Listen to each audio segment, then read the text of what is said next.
Hi everyone, it's Paul here. Welcome to another Ketron hints and tips video. This one we're going to have a look at the lower voices. Now, unusually on a Ketron we have 3 lower voices. Now, normal scenario is 1 lower voice. And a lower voice is primarily to go along with the automatic style that's running. So obviously, if you hold the chord down, it will be a sustained sound,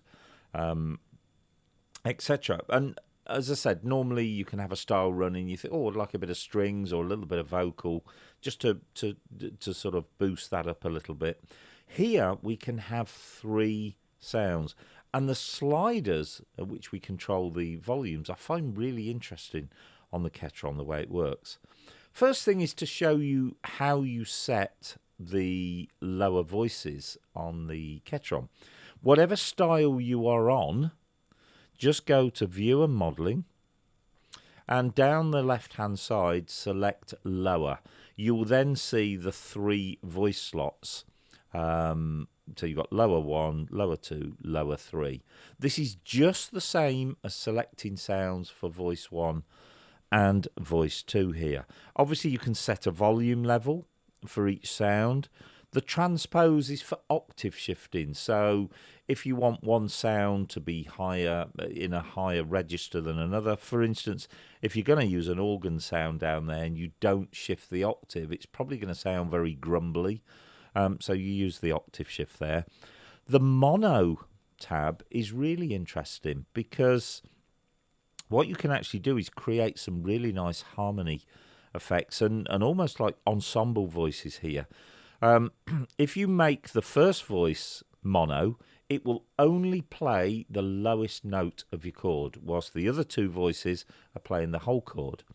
If you make the middle voice, or voice 2, lower 2, mono, that will play one of the mid notes of your chord. Obviously, if you play a 4-note chord, there's 2 middle notes, but it will pick one of them.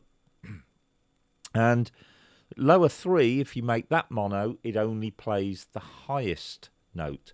So you could actually, if you switch them all to mono, you could have a 3-note chord where all 3 notes are being played by 3 different instruments. So you get a sort of an ensemble voice.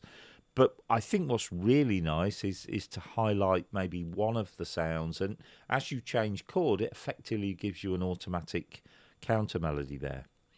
To change the sound, you just, as before with the right hand voices, you just tap there and select the family and the actual voice that you want. So what I've got here is excuse me, jazz organ, piano and ensemble. Not the best of mixes, but I've picked 3 totally different sounds so you can hear them.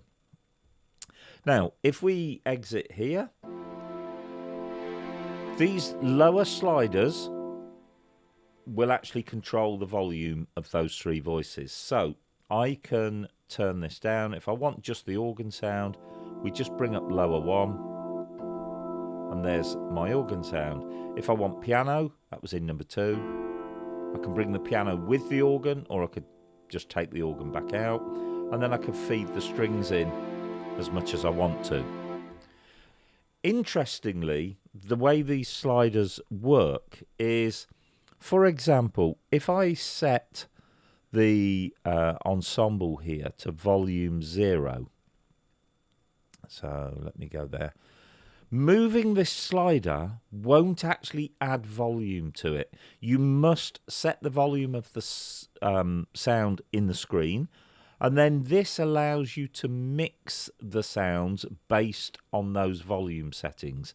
So if you start to play, and although you've got the jazz piano at 100 and you've got the organ at 62, let's put the ensemble maybe to 100 as well. If you felt when you're playing, oh, the strings are a little bit loud at this point, just bring them back. You won't see the figure in the screen change, but it will alter the mix of the sounds. So that in itself is a really useful feature. The thing is, volume sliders 2 and 3 have custom 1 and custom 2 written by them. You can actually assign these to other functions. And the way you do that is you go into the menu and you go into custom sliders. Now, custom sliders at the minute are off. That's why those 3 sliders are doing lower 1, lower 2, lower 3. If we switch them on, you can have various different sets, 4 different setups of what you want these custom sliders to do. And it's ever so easy. You just press the function there and you turn the wheel, or on the EVM you use arrows, and you can set any of these functions to that particular slider. And when custom sliders are on, that's what they'll actually do. So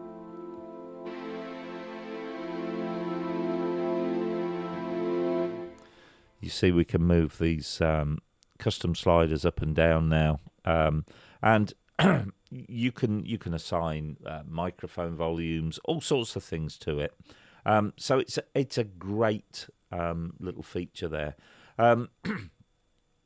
What I think the important thing you need to take from this is, first of all, that you can layer 3 sounds on the lower, and that gives for a really big sound. When you add one of these real styles on top of it and up to 3 voices, it's a big sound. But the other thing is you can actually customize 2 of the sliders to do particular functions that may or may not help you out.